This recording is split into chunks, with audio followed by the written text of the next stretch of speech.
This government meeting is brought to you by Eastworks and our local cable subscribers.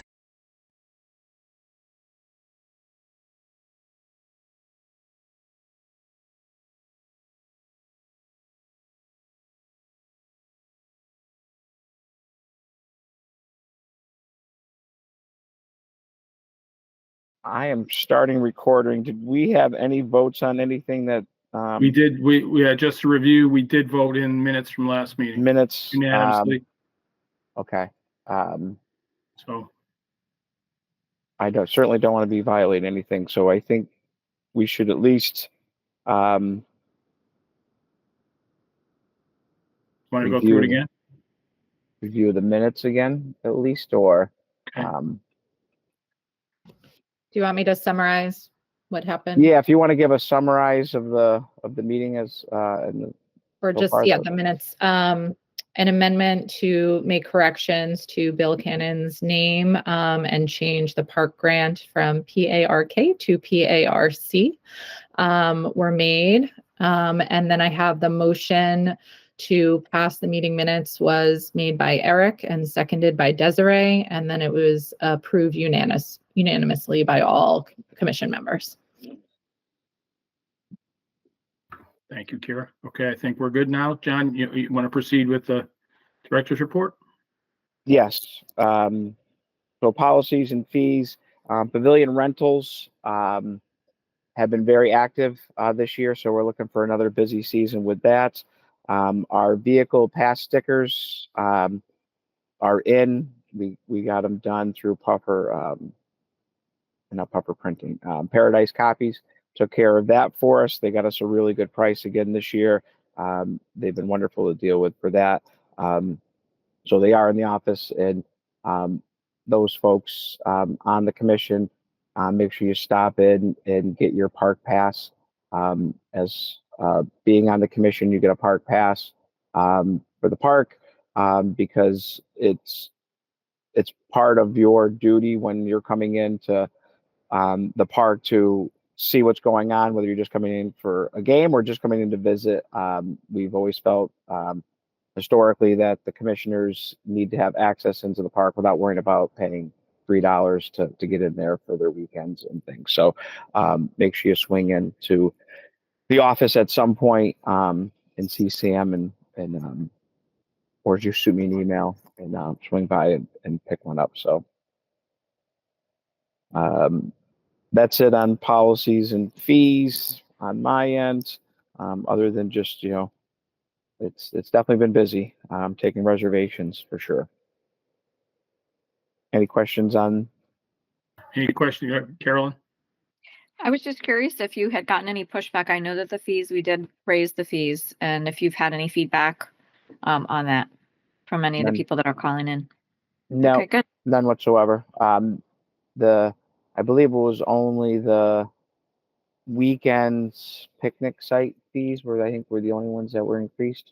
And so there's been, I think folks look around to the other communities and see that it's still a real bargain to come into Nantucket Park for sure. Anybody else? Any other questions on capital policy and fees? Or we'll move on to capital improvement. Capital improvement. So the pool update. Mass West Construction has been in all week. South Shore Gunite. So Mass West Construction currently is doing the sidewalk phase of the project before they start moving towards the pool. So they're full on. I've been meeting them every morning. We have a project management meeting regarding that, making sure they're staying in line with the specs and what we're looking for. So it's been a really good relationship working with them. South Shore Gunite, our pool company, is back on site. They're doing work. They're looking to get water turned on. Hopefully the middle of next week we can get water turned on so they can start getting more of their work done. We've signed or we've agreed with the contract for the fencing. So the fencing portion was not included in this. We did some value engineering on this project as well to make sure we are staying on budget. I want to thank the city engineers. Diane took our plot plan and helped rework it for this project. We moved our shade structure over than where it was for various reasons. We had to rework some designs, and to have that resource within the city and have those folks help us out is really important. If we had to outsource that or send it out, it could have taken weeks upon weeks to get it back. You know, it's been a real team effort when we reach out to departments when we're on the project. So we're still on target. They're looking at second week of April is what I'm hearing for the liner that is being installed. So you know, if we don't get this weather continues to improve as we get into the spring, I think we're going to be in really good shape. Both contractors are working hard to make sure we get this done. So we're excited about that. Any questions regarding the pool project? So pickleball courts. So we had Bill Cannon out a couple weeks back, invited some of the pickleball friends of the pickleball committee out to the park, and we looked at it. And Bill's done 4 pickleball courts now, and he doesn't think we can get it done for less than 100,000. We did it less than 4 years ago for 65, and the prices have gone through the roof. And he's saying it's going to be at least 100 grand for 2 more courts. Kind of a disturbing news, but we'll work with it. He gave a proposal for the design and drawing of construction docks, which is $9,000 on top of that. So I'm going to have to circle back with the pickleball folks and see what we can afford to help offset some of that. Or do we go to CPA for the first round of funding for a small amount just for design, and then it adds a potential of dragging this project out further than the fall. If we go for design first, get approval on that through city council, all the process it takes there, and then when that funding gets done, then we send it, have Bill do the work, get the bid decks out, and then it's going to be late fall. It really adds months on the time frame. So we have to come up with a strategy of how we want to attack that. That $9 grand to keep the ball rolling on pace. So, Kira, let's raise your hand. I know the pickleball friends. Sorry, I don't know their official title. The Friends Group for Pickleball is doing fundraising, and I know you said they were very close to their goal. Could that money come out of there to keep the process on time? Yeah, that's what I'm going to ask them, if they're willing to, take that money out of their funds. Their fundraising check, actually, I just gave to the treasurer today. This because they closed out their fundraising account that they had set up with the 501c3, and that company sent the check to the city, and I turned it over to the city today. So yeah, that's something, and I really, I want to be a partner on this as well. So, if we can come up with a couple of grand, which I think I can easily find out of some of our revolving accounts that use this facility. And one of the things, I had the athletic director for Easthampton High in my office yesterday, and there could be a push for pickleball to become a varsity sport. So this could turn into something that the schools will be utilizing as well. So it's not official, it's not there yet, but that's something that as we look forward on this project, it could come to fruition. And Okay, then Carolyn? Sorry. I just have one follow-up Okay, question. sorry. That's okay. The total amount, since that is increased, I know the initial agreement was they would raise half and then we would do a CPA grant for half. Could that just be a larger amount that we ask for the CPA grant? Yeah, I don't want to penalize them for inflation. Okay, but there's flexibility in that piece of it. Yes, there is. Okay, Yeah, great. they showed a true effort to raise those funds. And inflation is inflation. I was stunned. I was stunned by the numbers. It's crazy. It is crazy. Yeah, and typically this EPA is pretty receptive. They put in when someone's coming to you and they're putting money in towards the project, they typically, it's a lot easier for the approvals to go through the CPA too. They like to see that. So Carolyn, you're up. So just a clarifying question. So what I think I heard you say is that the $9,000 for design, that's a fee that's going to be necessary regardless of who funds that. Is that correct? Yes. Yeah, we can't get around that. Okay. So having the landscape architect do the design, bid docs, and those types of things. Yeah, the city basically requires that. They don't want it done that. Doing that. So I would suggest then that we go ahead and use the money's already been turned over to the city, and since it's part of the project anyway, I would certainly, you can talk with them, but I could also do so. And moving forward, I think that the priority would be to move forward with the project because inflation's just going to continue. And as pickleball continues to become more and more popular, we're also going to, I think, get into trouble with other places trying to add courts and getting into delays that way. So I think it's a great idea what you suggested of using the money that's already available rather than having to go through CPA or another committee to get approval for the $9,000. This is my opinion. And I think Bill will work with that number. That was his initial proposal. Bill has been right here in town. He did the last project. He's done many projects for us. I think we can massage that number a little bit too as well because he understands the project and he loves the park and doing stuff for the city.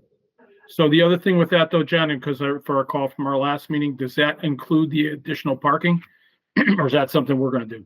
No, that's something we're doing. We're doing that in-house. So George, I briefly talked with him the other day about it, but I did meet with Bill on site regarding that.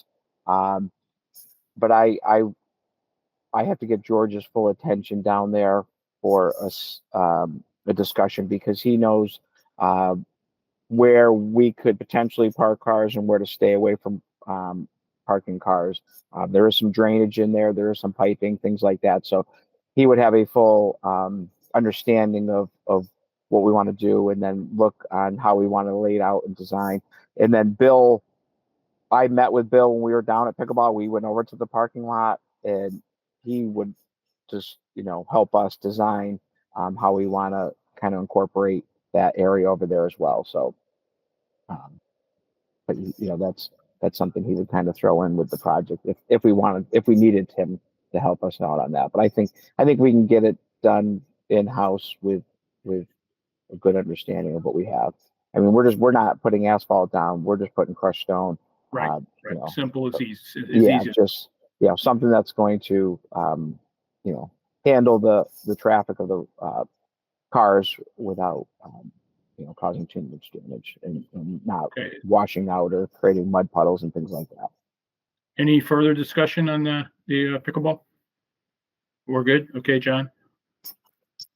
Are we done with program? Are we done? We're done with capital. Yeah, that's capital. Because I've discussed no vehicles as of yet. I haven't heard about any funding on that.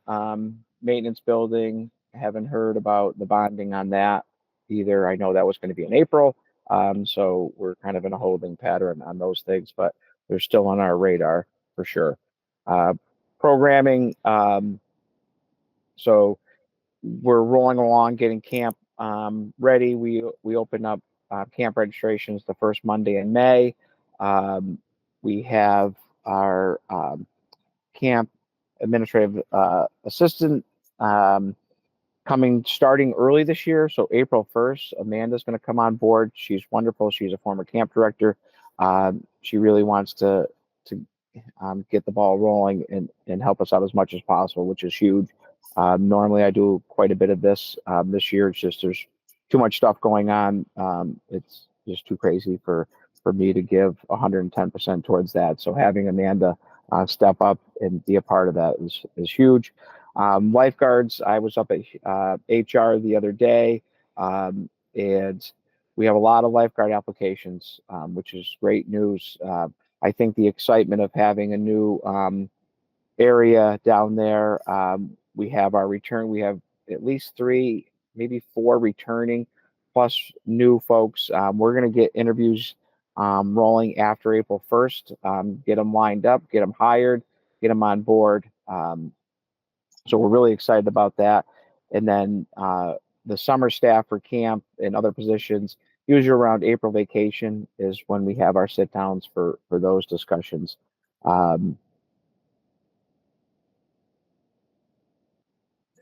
Yeah, that's, and Arts in the Park. I'm sorry. Yeah. Arts in the Park. Sam's been working.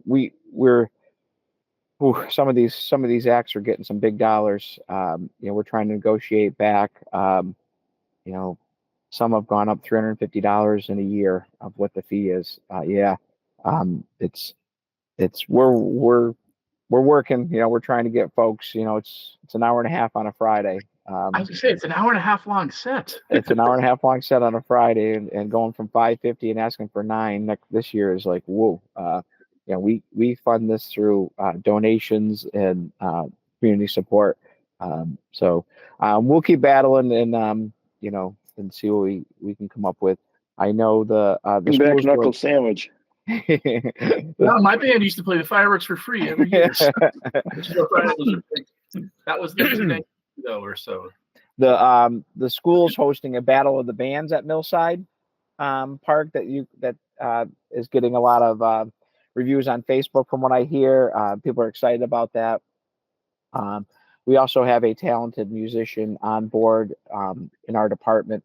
So, we might look to see if Jerry would like to come out and play one of those nights. He's pretty amazing musician. So, so we'll fill those spots. We'll provide entertainment for folks for sure. John, quick question about the Battle of the Bands. Is that just for high school bands?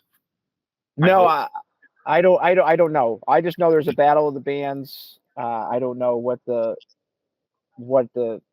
I just know Sam's posted it and people are so excited that there's going to be a battle of the bands at Millside. Because I'm saying my buddies and I should not be competing against high school students. You know what I mean? You don't want to get embarrassed by them.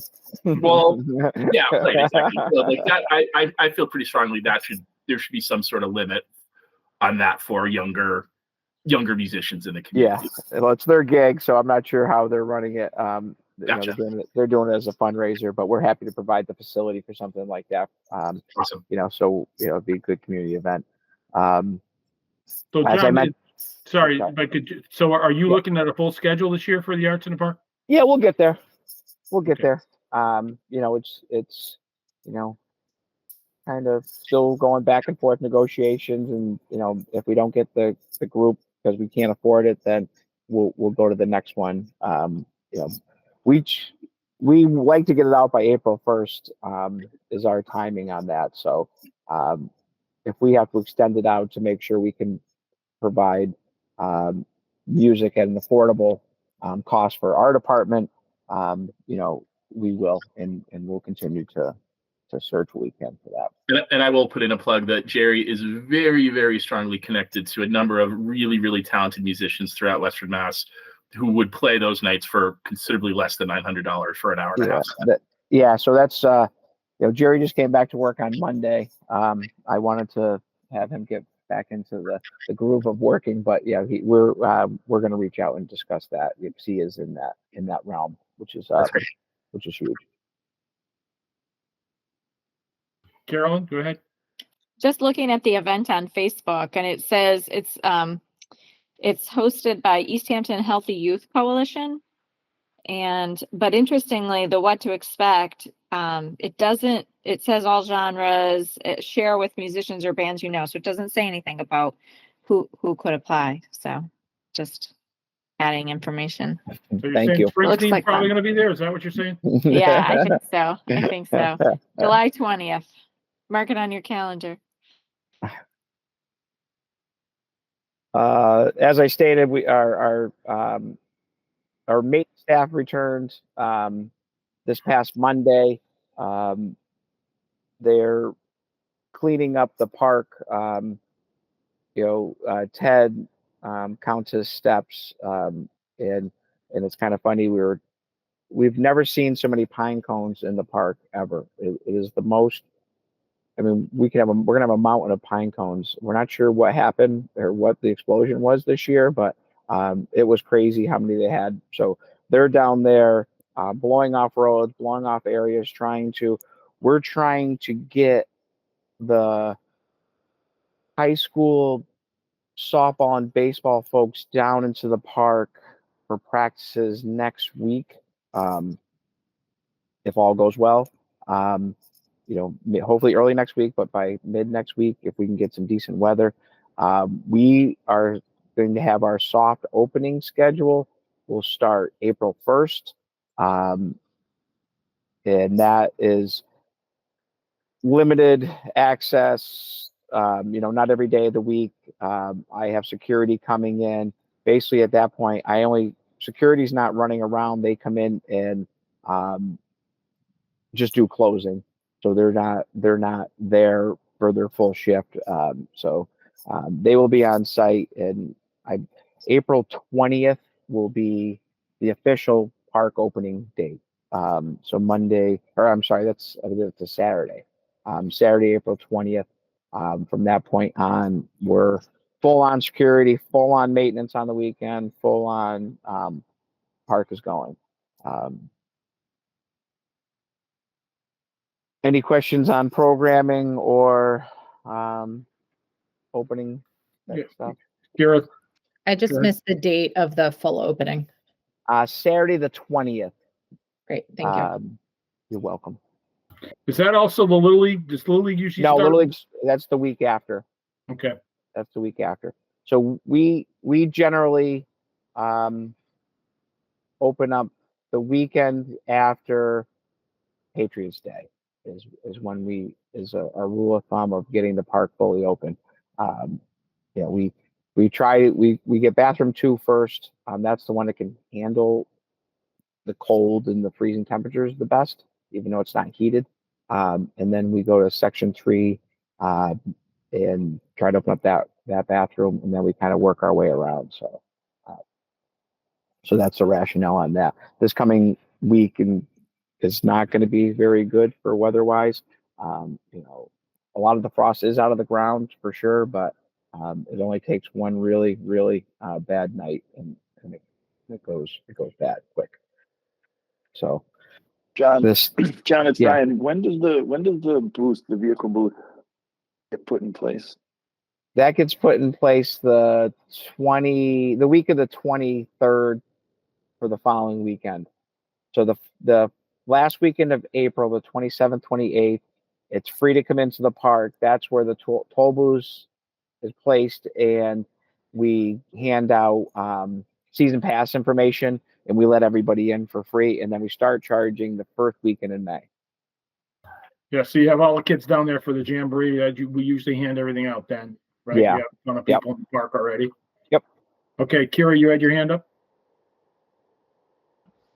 Yeah, just a couple of questions around kind of the soft opening versus is it possible in the future to think about having the gate open even if bathrooms aren't fully open? I know I went to like the soccer coach meeting or whatever, and we were handed kind of the soft opening, but soccer practices will be starting next week. And a neighbor who I know they reached out to you asking about it already, but was asking about the seniors using the bocce court and not having members that can walk into the park to play bocce kind of once it starts getting warmer. Just like what are the barriers from opening the gate? Is it staffing that's not available? Is it because you don't feel comfortable opening it if bathrooms aren't opening? I'm just trying to understand Yeah, so the process and it's kind of a combination. So it's getting the park prepped for opening. It takes a lot of time to get the park prepped and ball fields, and they spend a lot of time getting baseball, softball, all those diamonds up and going, and then bathrooms. Having the school they placed their porta potty actually yesterday down in section 3. Having folks come in and not have bathrooms is something that's not ideal, and it's not providing services. So having the porta potties on site for folks until we can fully operate is on that. And staffing for sure, security, budgeting dollars. Um, it's still as even tonight it was snowing here where I am. It's still we still have winter that's close by here. So we try to get it as best we can. We can provide services, but also, still have the staff be able to get in, and closing a couple of days during the week, just where no one's allowed, really, it makes a difference on how much they can get done to keep what they have to do. It takes a while. Okay. Eric, sorry. Yeah, and I guess one other point about that I think should be stated. So summertime staff, or the 9-month folks, 10-month folks, generally come back around this time of year. This was an unbelievably mild winter.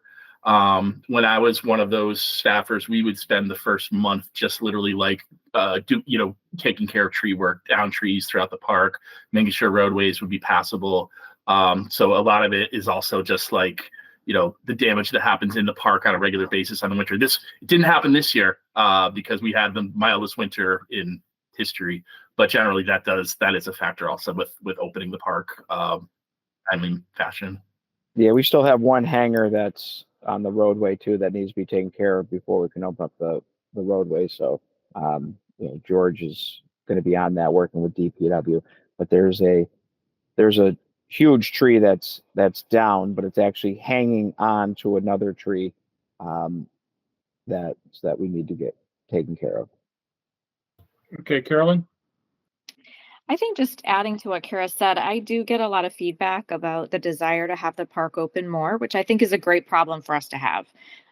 We have a great facility. People want to have access to it. So I just wonder in future state if there's a way to look at that, of how, what would we need to have for the park to be able to provide additional length of service time, a little farther, maybe out into the fall. And, is it about heated bathrooms, or is it about not having enough staff available to clean up after the winter with the trees and whatnot, or additional security? I do think that the community they ask for that. I see that regularly. I don't know if anybody else hears that as well from.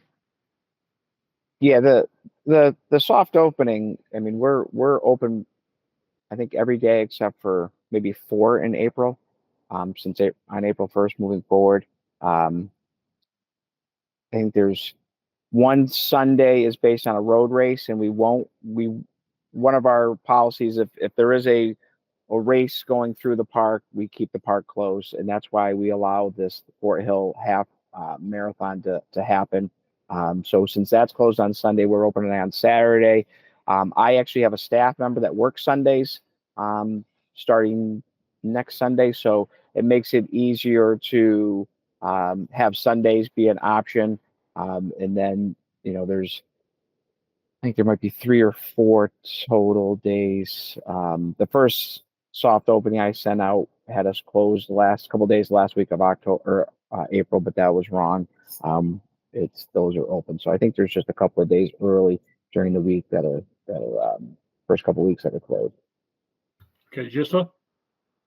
Yeah, I was thinking back to our earlier conversation about creating a subcommittee to talk with the finance committee and city leaders about having access to more of the like revenue that we bring in. And I wonder, and maybe this is just a conversation to continue in that subcommittee. I would be interested in like being on it. I think April is just a very tight month for me, so I wouldn't have more than like a couple hours to be available. But basically the idea is like, could expanding park hours or expanding the park season be a persuasive argument to use towards like having access to more of the revenue, because we would be bringing in more revenue as a result? Yeah, we wouldn't really bring much more revenue, to tell you the truth, because I wouldn't open up the toll booth earlier, because of the cold mornings and the conditions that they'd have to work in. We haven't even got near the picnic sites or pavilions yet that we rent out. And those take quite a while to, especially the picnic sites, to get ready for the season. And we don't take reservations until the first week of May on those as well. I don't know if there's a revenue opportunity with opening early, but there may be potentially a small one. It would be a risk reward if opening up too early and we do $3,000 worth of damage to our bathrooms, because we get a stretch in late March, early April that is cold and does major damage. So we try to balance the best we can, providing the services for what can happen, for sure. Because like I said, if something goes, soccer had to dealing with this last fall. They missed by a day of getting theirs closed up, and they had pipes burst. It goes quick in the park. It comes quick and it goes quick. The weather, and we kind of have to manage that as we maneuver through the early season and late season, for that matter. Okay, Eric. Don, I understand all of that, and I don't mean to push back on you a little bit, but I think that and just if I'm misrepresenting what you're putting forth, please correct me. There is a big push, and it's the biggest question that I get all the time from folks in the community is, why isn't the park open more? And I do explain about tree damage and whatnot. I'm thinking, and I think what Joshua was saying was that it could be a good bargaining tool with the city as far as budgeting goes. That if we are open, say March 1st, or we do stay open until we stay open in the fall until about Thanksgiving or so. No, not even that long. Okay. We go to Veterans Day weekend. The Veterans. Well, okay. So a couple weeks before Thanksgiving, November. I was in the right month at least. But I do hear it a lot, and I do wonder if the possibility of bringing guys like Ted and Jeff and Jerry back a little bit earlier, or extending them a little bit more. I don't know if that would be a huge budget breaker, but I think it might go a long way as far as fostering people in the community. But I believe in Chad. I do know all the I worked several winters through the park, so I get all of the challenges. And and let me reiterate, we don't have any vehicles. So again, this is our challenge. We're worried about opening up without vehicles. Until there is a genuine push for resources, what are we doing? It's they want things open. Like I said, we have people walking. Ted's doing steps, with the blower, because we don't have vehicles. That's what we're doing. So no, I get that, but I do wonder if we can make a strong argument, like, listen, we're now open, X number many days, longer than we were in response to community requests, community needs. What the heck are we doing here? Why don't we have vehicles? Why don't we have a maintenance building, etc.? And we are open. Our soft opening is the most aggressive soft opening we've ever had this coming year, by far. to be open this much in April. I mean, it used to be, and it used to be the weekend after Patriots Day, no matter what, everybody stay out, and then the baseball, softball seasons got pushed back, moved, Little League starts earlier, everything. So we try to manage all expectations and manage all of that, and still be able to provide a park.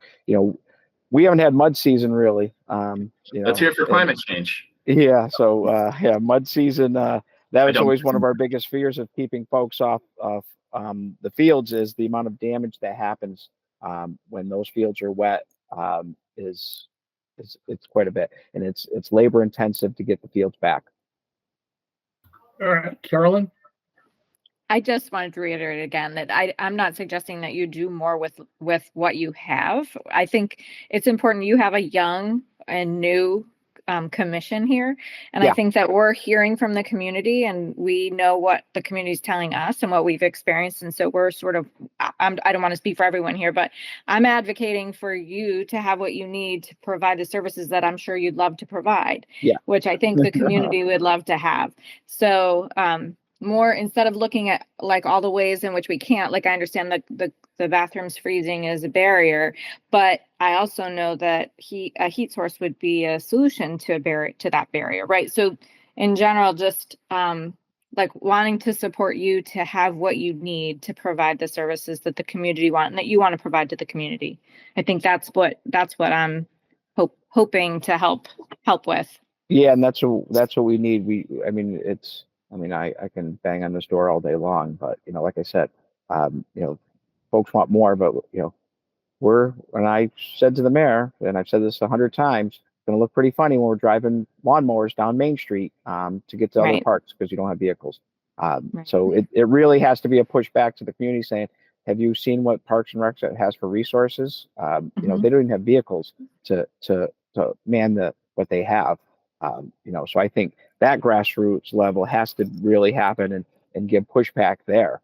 To tell the staff that, you could be dealing with a lot more folks in the park where you can't get at roadways, things like that. And then say, oh, by the way, you have to walk down there to do your job, is just, it's not acceptable. Yeah. The other comment I would just make about the soft opening, I think it's great. It would be nice to find a way to really share that information broadly.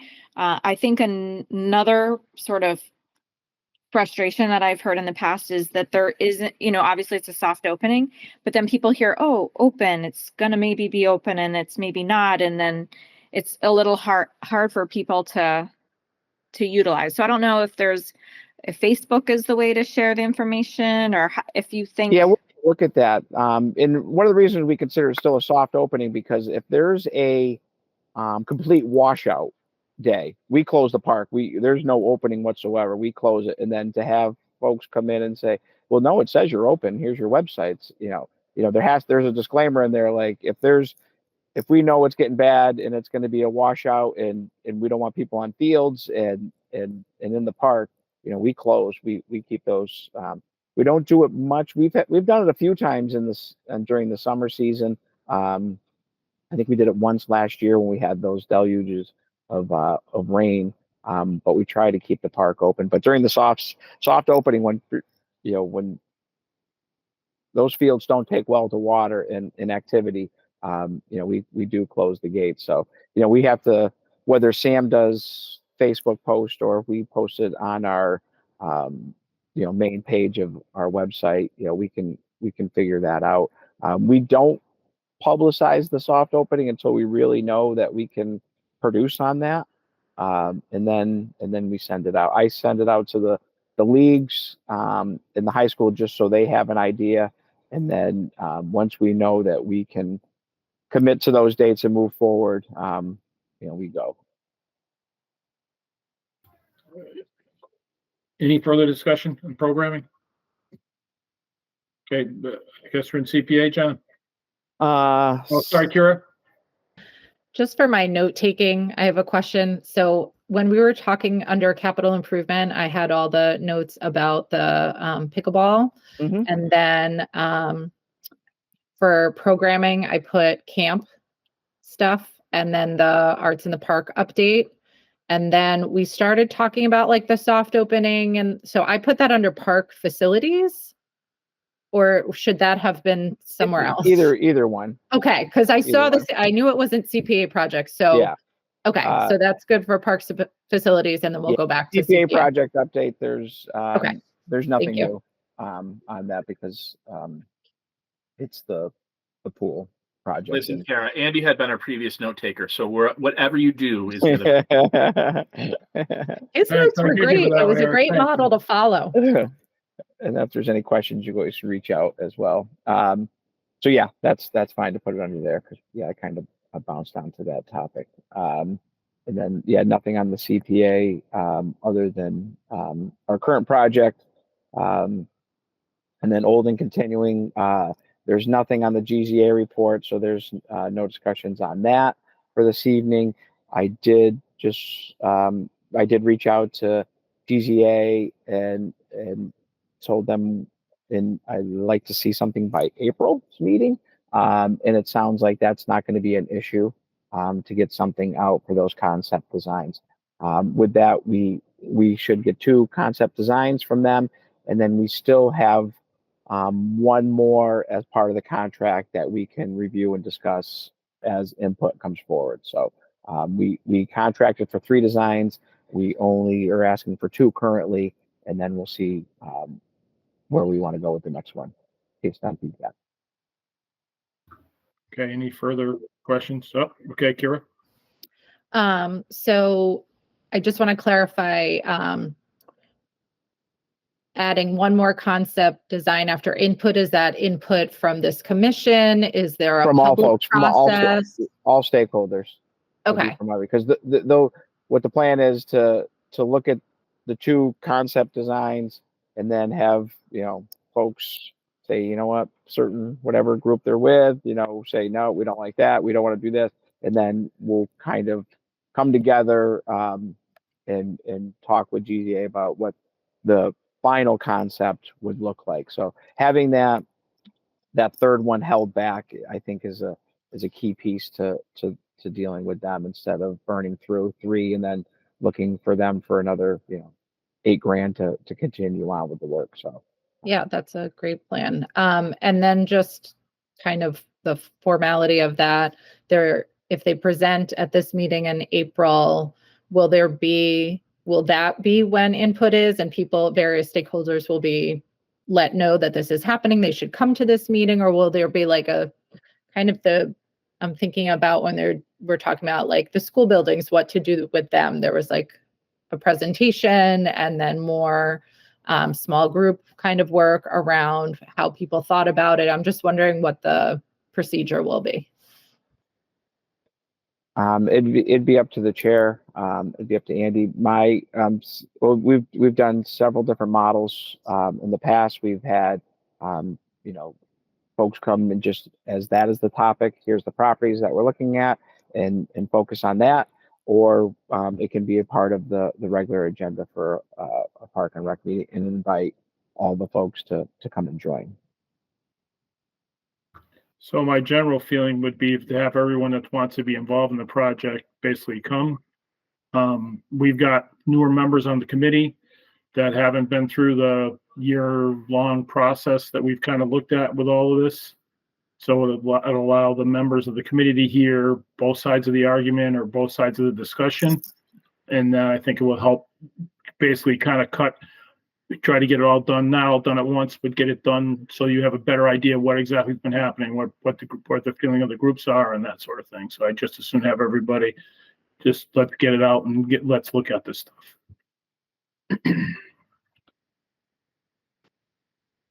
So just to clarify, they would be invited to the April meeting when it's first presented? Yeah, I would hope so, yes. Okay.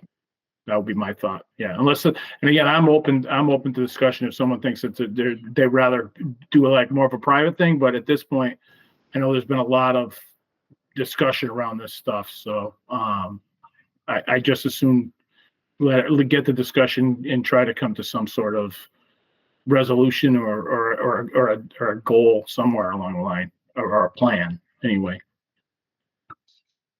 Carolyn, you had your hand up. I'm sorry, Joan, you showed up. I Yeah. don't know if you wanted to talk, but Carolyn was up first. Carolyn, Okay, you can go first. Thank you. Thank you. So having been at the last meeting where this was discussed and being a new board member, I think that my wish would be that, so I think we have very strong voices from the skate park. I think there are likely, Joan can speak to this, but there are likely strong vocal voices for the dog park. I think what we may be missing is the strong vocal voice or just the voice of the community at large and the community that uses the space at Millside currently. So that would be my only, as a committee member, to get a well-rounded understanding of what the Easthampton community would most likely appreciate most, is getting that feedback from the community as well at large. Well, the community would be invited, but unfortunately, I would say, being on basically the CPA and this committee over the last 15 years, typically people that are not in favor of certain projects typically do not come to those meetings. Normally, we've got a group, it's always the people who are in favor. So my personal opinion is that's kind of how the Park and Rec, sometimes the Park and Rec members get kind of a bad rap because we get talked to off the side, not necessarily in the meeting. So we're trying to gather our own information, which is unfortunate, but it does appear, I mean, I can tell you, I've been through numerous discussions for numerous projects, and it's very, very rare that you have a dissenting or a differing opinion. Pretty much usually the people that want it, they bring 100 people that basically tell you that they really want it.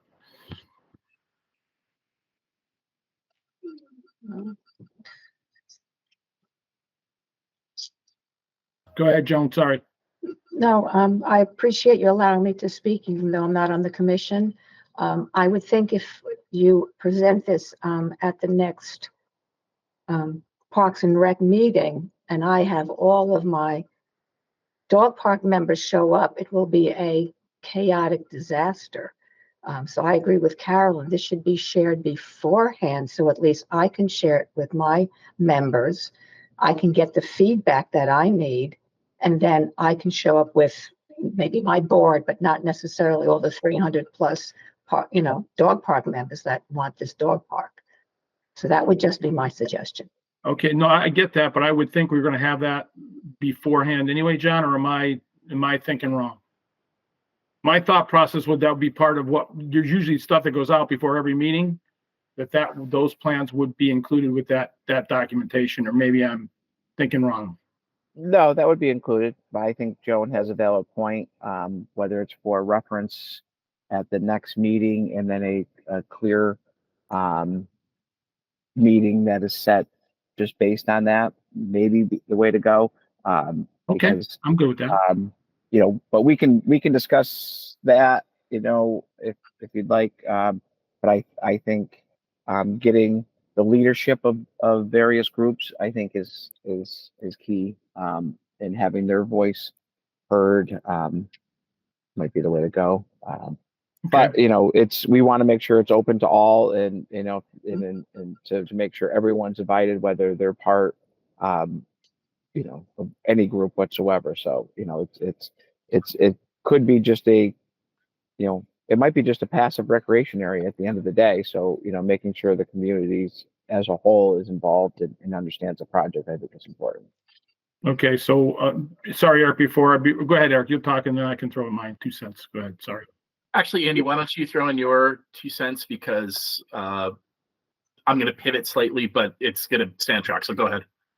So I guess what I'm hearing then is we send a formal invitation to the people that are on these. Somewhat ask each committee to send a couple representatives, so we don't open. I mean, you can't. I don't know how you can have a meeting with information and not let the public come if they want to come. So. Okay. So here, I think kind of what I'm hearing. So we're talking about a smaller level thing of something that I think was brought up at the last meeting. So John, you would mention that there had been, it's, for lack of a better term, a strategic plan that was in place for the department, like a 5-year plan. I think, and I don't know when that plan goes to.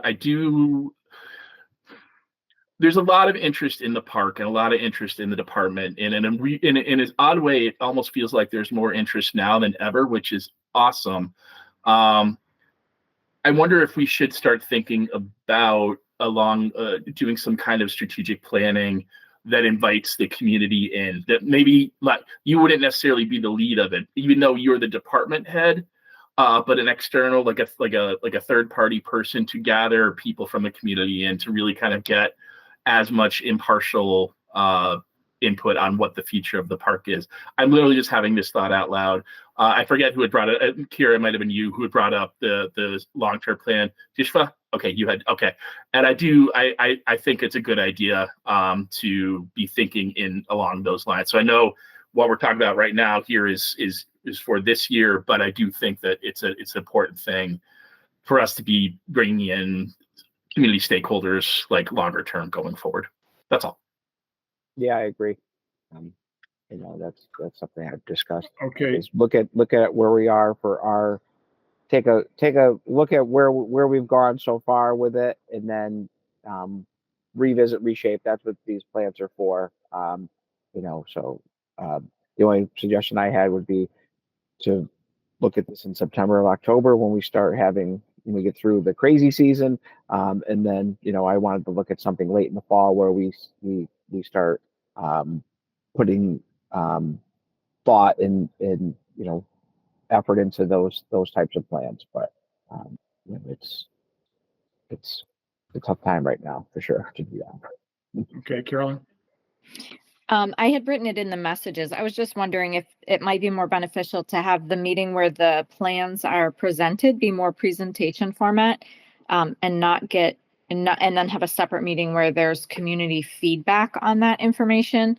I think the last meeting that we had, to me personally, it felt very overwhelming and there wasn't a lot of time to process. And I think now there's even more new people on this committee. So to have the pressure of fielding a lot of questions and not really having time to process the information wouldn't be ideal for me personally. Oh yeah, that's a really good suggestion. That's fine. I'm good with that. If everyone else is in general agreement, I think that would be fine.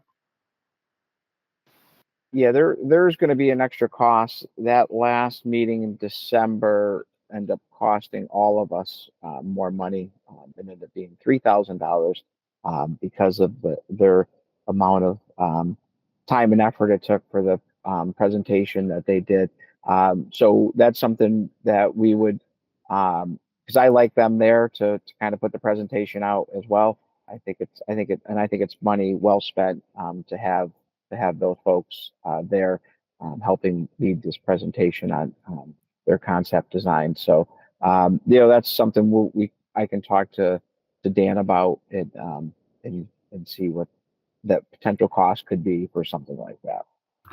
Okay, so what I'm hearing then is the next meeting will be more in presentation mode, not necessarily probably open for some questions, but not really open for major discussions. Is everybody okay with that? Okay, that's how we do it. I'm good with that. Any more discussion on these projects, on the continuing business? We're not continuing business, John. You confused me. We're at continuing old and continuing business, and I have nothing left for this evening. Can I just ask a clarifying question about, so the April meeting will be the presentation and like clarifying questions about the designs presented, and then when will the feedback session be? Will it be at the next regular meeting, or would we need to schedule something special for that? I guess maybe it would be better with the amount of interest in these two projects to schedule something on a separate, just specific, not try to mix regular park business in. I think there's a lot, and I don't even know, to be honest, and I'll like the committee's impression whether we should break them up into two separate meetings because you've got two fairly large projects that you want to discuss, or whether we try to do them both at once. I mean, I think it's a public meeting, so anyone can attend. Okay. And so, yeah. Sure, we can do it definitely then. So what we'll discuss then at the part of the April meeting will be us discussing when we're going to have that, what we'll add to that meeting, when we're going to discuss to have the public meeting. If that's okay with everybody, that works for me. Okay. Any Just further? can Go I ahead. clarifying? So my understanding is that the GZA guys or people, I don't mean to assume, the GZA employees would be coming for the first meeting. They would not necessarily be coming for the second meeting because that's community feedback on the presented material, not necessarily clarifying questions. I would say yes, but I think if after the discuss, and I don't know, John, you probably, I'll trust you on this one. I don't know if the committee has a strong feeling that they need to be at the public meeting, then to me, if you don't, however you got, I mean, wait till we see the presentation and when we can kind of maybe come to a conclusion. Yeah, so I would kind of leave it open with Dan and his team of, we could be asking you to come back, for a secondary meeting and get a potential cost associated with that. So, at least he's aware where we could be looking to go with this. So, so just whether we do it or not, but yeah, having them lined up. But I think Carolyn is on the right track of what she's saying. Yeah, again, we can make sure they're available, and if we decide we don't need them, then that's fine, right? Any further discussion? The only other thing I would add is the cost, just in trying to save cost, having them be here virtually versus being in person. I know that they did have travel expense with the last meeting. That might be something to consider.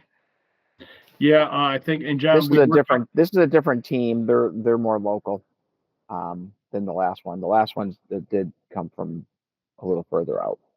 So the next meeting, the plan for the next meeting was to have that in person, correct? John? Yeah, I think that's the plan to have the presentation and for them in person. Although, to Carolyn's point, if it would be cheaper for us to do it remotely, we could do it remotely also. Yeah, so I will discuss all options with Dan regarding that and his team, and they might prefer to have it remotely as well. So, and then to your point earlier about coming back to scheduling the community discussion or community feedback, I think it would be more conducive to having both of those dates planned out together so that if community members need to move things around to be able to attend that community feedback, they're getting more than maybe a week or two notice. I think that would just be more conducive to us having as much feedback in that process as possible too. So I would say then, if you want to try to figure out, so the next meeting is what day, John? You got it? If I pull up my calendar, I'll probably pull up my computer. It's the 17th of April. I'm not sure if I'm going to be in town. That's school vacation week. So we may be moving. We might be looking at the 24th. But we can discuss that. It would be the normal meeting night would be the Wednesday, the 17th. Okay, so if you're not going to be here, obviously, we'll probably be looking at the 24th. So can we say the following week? Or are you guys okay with scheduling both the following Wednesday after the 24th? So we're talking about April 24th and May 1st. May 1st, is that okay with everyone?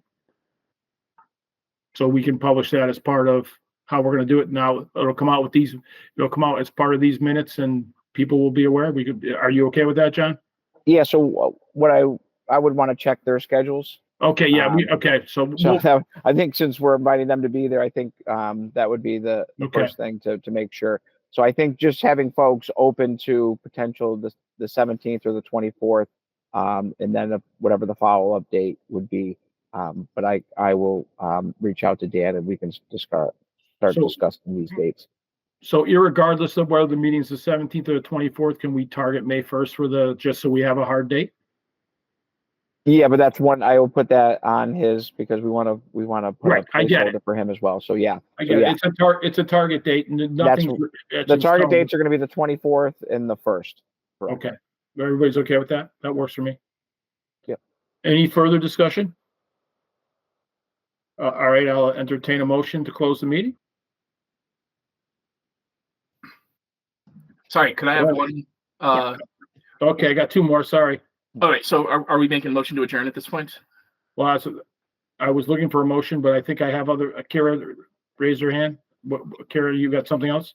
Yeah, Or I you- just wanted to go back to the interest in a subcommittee to develop a proposal for the budget finance subcommittee. We had Okay. talked about it, but I don't know what the final thought on that was. Well, Was Go ahead, going to John. reach out to Andy and myself and Okay. who's interested, and then we can schedule a meeting. We can just do it virtually. The key is we don't want more than 2 or 3 park commission members in on the meeting, so it's not a quorum. It's more just a work session that we'd be looking to do. Any further questions, discussions? So I have one quick thing before we adjourn that I would just like read into the public record and perhaps a motion from the commission. Floyd Hicks passed away at the end of last month. His funeral was a week ago tomorrow. He worked as a park laborer for over 30 years and served as the chair of the Main Street Cemetery Commission, literally gave his life to the parks and cemeteries of Easthampton. I'd like to make a motion that the Park Commission recognizes Floyd for his many years of service to our parks and cemeteries and extends our condolences to his family. Sounds like a really good idea. Do I hear a second? I would second that. Okay, I got Brian and Carolyn. I got double. So Carolyn had her hand up. We'll take Carolyn as a second. I guess all in favor. I'll go around. Brian, Absolutely. Kira, In favor, yes. Yes. Eric, Yes. Carolyn, Yes. Jishfa. Yes. All right, and I know there's one more. Is it Colleen? I can't see her. Desiree might have. had to Desiree, I'm leave, sorry. I think. She did the best she could to be on the call as long as possible. She touched base with me and told me that she was going to have she had some prior commitments that Okay, no worries.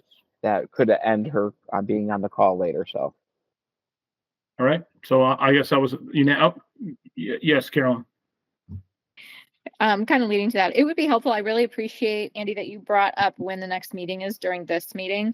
It would be really helpful to me and probably other people if we could maybe make that be part of our meeting, is to plan when our next meeting is, so that it's on the calendar rather than waiting. And I find it more difficult when the meeting's not known until, a week or two ahead. Okay, so general rule of thumb has been the meeting is every third Wednesday of the month. third Wednesday of the month, unless information delays warrant pushing it out. But yes, to your point, it still wouldn't be bad. Point taken. We will discuss every meeting. Point taken. Very good. Thank you very much. You're welcome. All right, now I'm looking for any more discussion. I'm looking for a motion to close the meeting. So moved. I have a first and then a second from Carolyn. Thank you. All right. So Parker Rec, close the meeting. Brian, In favor. Kira, Yes. Eric, Oh yeah, absolutely. Carolyn, Yes. Jispa, Yes. and I'm a yes. So, okay, 7:30, hour and a half, kids. Nice job. Parker Rec meeting is closed. This government meeting is brought to you by Eastworks and our local cable subscribers.